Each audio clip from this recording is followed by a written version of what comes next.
Well, we live in the age of the transgender athlete. More and more biological males are breaking into women's sports, and in some cases, they are dominating. Sharron Davies is a former Olympic swimmer from Great Britain. She was recently accused of hate speech for saying that transgendered athletes should not be allowed to compete against biological women.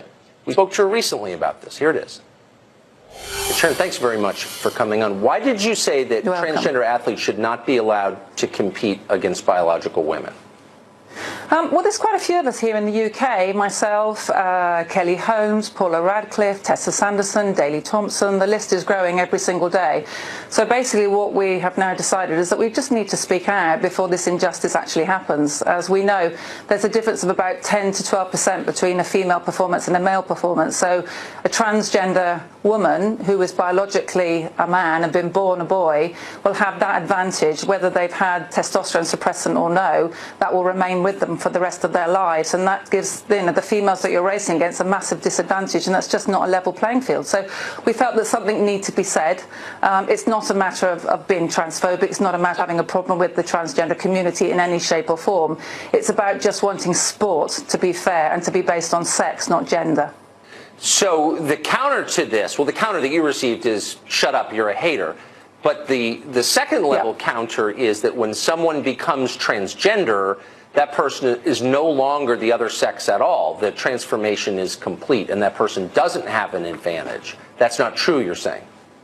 No, it's not true. I mean, if you are born male, if you're born XY, then you're going to have a bigger lung capacity, you're going to be taller, you're going to have bigger feet, bigger hands, a better red blood cell count, better hand-eye coordination. All of those things do not go away if you transition, and the majority of men transition after puberty, so they have all that extra strength that comes with testosterone. It's very much pumped through the body when you go through puberty, and even if you suppress for 1 year, it's going to make very little difference to your actual performance, and women just cannot stand next to somebody and beat them. The reason why I suppose I'm speaking out more than most is that I competed against the East Germans for nearly 10 years of my life, and I know exactly what it feels like to stand next to someone that no matter what you do in the swimming pool, you just can't beat them.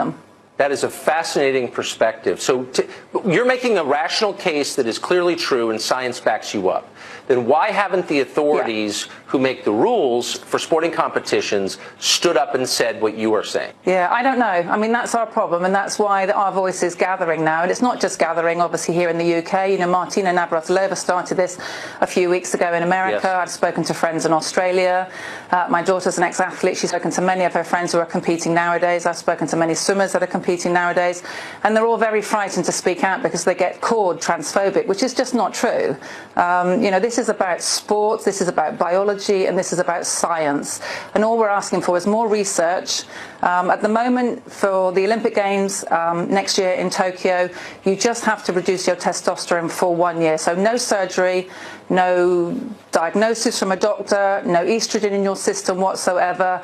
And in fact, if Putin were to put out all his third and fourth and fifth string males against the rest of the British athletes, and the world athletes, he could do that right now, providing they stood up and said that they recognise themselves, they self-identify as a woman. And so it's the potential to abuse this rule that's also very worrying. It's totally crazy. Finally, and quickly, do you find it odd that self-described progressives are working to take opportunities from young women? Yes, I do. In this country, as I'm sure it's the same in the States, women's sport has really grown, particularly in things like hockey, football, netball. We've worked really hard over the last few years to give women better opportunities. I just find it extraordinary that we're not coming up with a better solution for everybody. I think you've got two choices, really. You've got to turn around and say, well, the men's category is an open category, and women's sport is kept purely for biological females, or you've got to say the transgender community has their own games. That's right, which might be the answer. You're a brave person to come on and say the obvious tonight, and I appreciate it. Thank you. Thank you.